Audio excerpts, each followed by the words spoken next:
ഇന്നലെ രാവിലെ 9 മണിക്കാണ് ഈ സൗജന്യ യാത്ര ഔദ്യോഗികമായി ഉദ്ഘാടനം ചെയ്ത് ആളുകൾക്ക് സൗജന്യ യാത്ര അനുവദിക്കാൻ തുടങ്ങിയത്. ഇന്നലെ തന്നെ ഞങ്ങളെ പകുതിയോളം ബസ്സുകൾക്ക് വൈകുന്നേരം ഡീസലിൻ്റെ ബില്ല് കൊടുക്കാൻ കഴിഞ്ഞിട്ടില്ല. തൊഴിലാളികൾക്ക് മുഴുവൻ വേതനം നൽകാനും കഴിഞ്ഞിട്ടില്ല.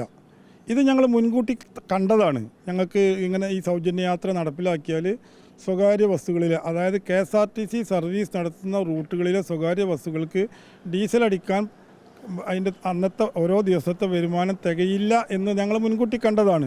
ഇത് ബഹുമാനപ്പെട്ട മുഖ്യമന്ത്രിയെയും അതേമാതിരി ഗതാഗത വകുപ്പ് മന്ത്രിയെയും ഇലക്ഷന് മുമ്പും രാഷ്ട്രീയ നേതാക്കൾ എന്ന നിലക്കും ഇലക്ഷന് ശേഷം മുഖ്യമന്ത്രി എന്ന നിലക്കും ഗതാഗത മന്ത്രി എന്ന നിലക്കും അവരെ പോയി നേരിൽ കണ്ട് ഈ കാര്യങ്ങൾ അവരെ സൂചിപ്പിച്ചതും ഇത് പൊതുഗതാഗതം ആകെ തകർന്ന് തരിപ്പണമാകുമെന്ന് അവരെ ഞങ്ങൾ ബോധ്യപ്പെടുത്തിയതുമാണ്.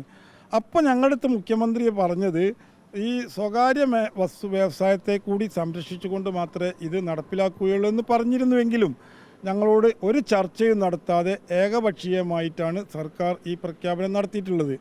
പക്ഷേ എങ്കിലും ഇന്നലെ ബഹുമാനപ്പെട്ട മുഖ്യമന്ത്രി ഇത് ഔദ്യോഗികമായി ഉദ്ഘാടനം ചെയ്തപ്പോൾ ഈ സ്വകാര്യ മേഖലയെ കൂടി പൊതുഗതാഗത മേഖലയുടെ ഭാഗമായി ഞങ്ങൾ കണക്കാക്കി അവരെയും കൂടി ഉയർത്തിക്കൊണ്ടുവരും എന്ന് ബഹുമാനപ്പെട്ട മുഖ്യമന്ത്രി ഇന്നലെ പ്രഖ്യാപിച്ചതിൽ ഞങ്ങൾക്ക് നേരിയൊരു പ്രതീക്ഷ ഉണ്ട്. പക്ഷേ അത് ഏത് രീതിയിലാണ് മുഖ്യമന്ത്രി ഉദ്ദേശിക്കുന്നത് എന്ന് ഞങ്ങൾക്കറിയില്ല.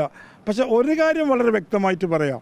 ഇപ്പോൾ ബഡ്ജറ്റ് വരാൻ പോകാനുള്ള 19-ാം തീയതി ഈ ബഡ്ജറ്റിൽ ഞങ്ങളുടെ റോഡ് ടാക്സ് ഒഴിവാക്കി തന്നത് കൊണ്ടോ ഡീസലിൻ്റെ ഒരു സബ്സിഡിയിൽ നേരിയൊരു തുക കുറവാക്കി തന്നത് കൊണ്ടോ ഞങ്ങൾക്ക് ഒരു നിലക്കും ഇത് സർവീസ് മുന്നോട്ട് കൊണ്ടുപോകാൻ കഴിയില്ല. അപ്പോൾ അതുകൊണ്ട് കാരണം അതൊക്കെ കുറഞ്ഞ ഒരു ദിവസത്തെ വരുമാനത്തിൽ ഒരു 500-1000 രൂപയുടെ കുറവാണെങ്കിൽ ഞങ്ങളത് സമ്മതിക്കുമായിരുന്നു.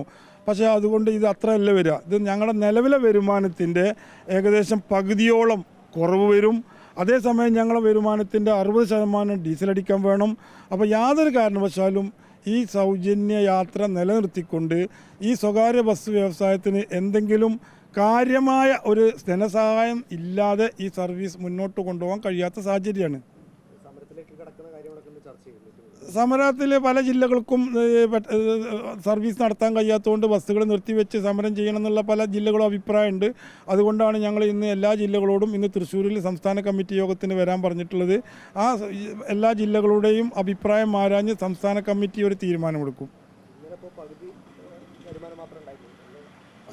ഇന്നലെ പകുതിയല്ല, ഇന്നലെ ഒരു 70% വരുമാനം ഉണ്ടായിട്ടുണ്ട്. കാരണം ഇന്നലെ രാവിലെ 9 മണിക്കാണല്ലോ, നല്ല പീക്ക് ടൈമാണല്ലോ 9 മണി വരെ. അപ്പോൾ 9 മണിക്കാണല്ലോ തുടങ്ങിയത്.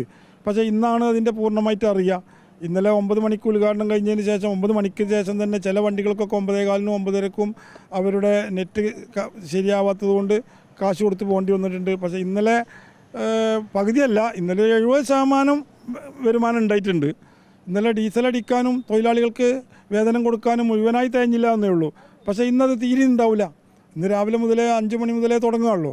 അപ്പോൾ ഇന്നത് വളരെയധികം ബാധിക്കും.